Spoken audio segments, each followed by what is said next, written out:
Hi, it's Lindsay with news of an exciting update for everyone who uses a Bluetooth keyboard with InkPad. For this video, I'm using my little Logitech Bluetooth keyboard, just so you know. As always, a list of keyboard shortcuts can be found by pressing and holding down the Command key. Any regular shortcut user will notice right away that drawing tools have been added to the list. Oh yes, you can now press V for the selection tool, P for the pen tool, and N for the freehand tool. For the eraser tool, you'll need to press Shift plus E. The Add Anchor tool is plus, or if like mine, your keyboard doesn't have a dedicated plus button, you'll need to hold down the Shift key as well.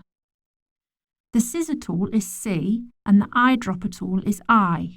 T for the Text tool, S for the Scale tool, and lastly R for the Rotate tool.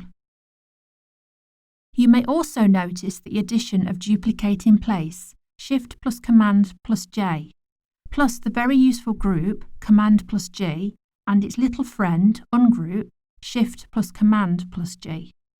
That's it for the keyboard shortcuts. Now time for the modifier keys. Yep, all of those second finger modifiers have come to the keyboard. First off, the Shift key, which constrains the tools in a variety of ways. Holding this while using the selection tool will constrain the movement of selections to horizontal, diagonal, or vertical. Can you see it snapping as I move around? Next, we have the rotation tool. Again, holding down Shift, this will constrain all rotations to a 45-degree angle.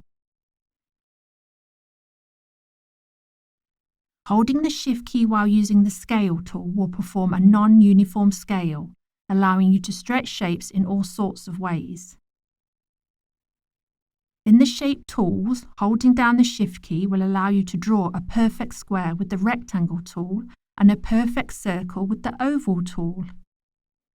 It will keep the inner radius of the Star tool static, so you can make your stars as pointy or squishy as you like. And finally, the Line tool can be constrained to horizontal, diagonal, or vertical while holding the Shift key. Holding the Option or Alt key, depending on your keyboard, affects the selection tool in two ways. The first is while dragging a marquee. When I hold down the Option key on my keyboard, the starting point of my marquee becomes the centre. The second is while dragging a control handle, holding down the Option key will cause the opposing control handle to remain fixed and break the connection between the two. The Option key also affects the pen tool in a similar manner. When placing a node and dragging its control handle, holding the Option key will cause the opposing handle to remain fixed and break the connection between the two. If that wasn't enough, I have one final treat for you keyboard users: nudging. Now you can nudge anything you have selected by 1 or 10 pixels. It's all straightforward. Use the arrow keys to nudge by 1 pixel, and to give your selection a good shove, use Shift plus arrow to move by 10 pixels. As always, we'd love to know what you think of this update, and if you have any suggestions, please get in touch.